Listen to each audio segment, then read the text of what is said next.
we should start from the basics, like presentation Zen, for those who've never heard of presentation Hmm. Zen, for those who've never read the book or the books, for those who've never stumbled across Hmm. your blog. Can you tell us more about what is presentation Zen? What are some of the key principles behind it? Right. Most presentations are very boring, like most still today. A lot of the corporate stuff with a lot of bullet points and so on. So I just combined my interest.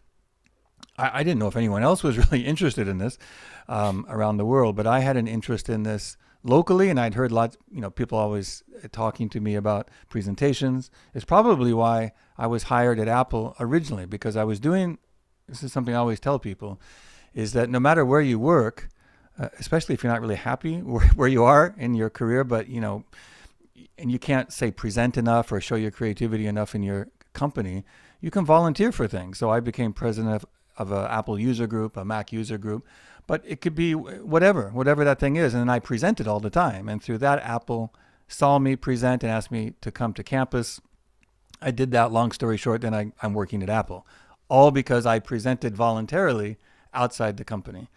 So I did have an interest in presentation before, but anyway, around 2003 or 4, I did the blog because that became easy to do. And using also my experience and study of Zen and the Zen arts since high school, really, but more sort of seriously when I came to Japan, I thought, how could I combine, these tenets of simplicity and focus and mindfulness and all of that, and combine that to just everyday work like giving presentation. So I just started writing for years and years, and that got traction. So the essence of presentation Zen, these quotation marks, what does that mean? And it's really the three parts, which is the simplicity in design, but before that is restraint. So restraint in preparation, right? So the first step, just like in filmmaking or anything else, is you have to prepare. But the key word is restraint. You can't include everything. So after you brainstorm and get organized and all of that, what can you cut out before you move forward? Then the second thing is simplicity in visuals. I think visuals are usually better than no visuals, although no visuals are better than really bad visuals, usually. And then the third tenet is a naturalness and delivery. So although we're using slides or multimedia, I think the best approach is to be conversational.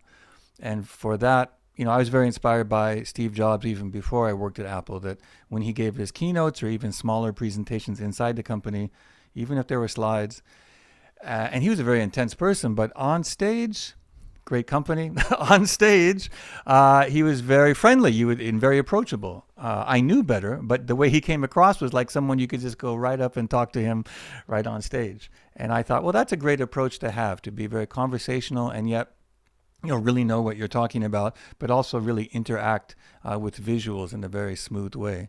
So presentation Zen doesn't mean to do it the way I do or the way Steve Jobs does it or the way you do it, or that you even have to use visuals at all. So over the years, I showed many examples from speeches to a lot of like TED Talks, conference talks, scientific, talks that I thought were presentation Zen because they were very honest, well prepared, good visuals, but on the other hand, delivered in a very humble and natural way that connected with an audience.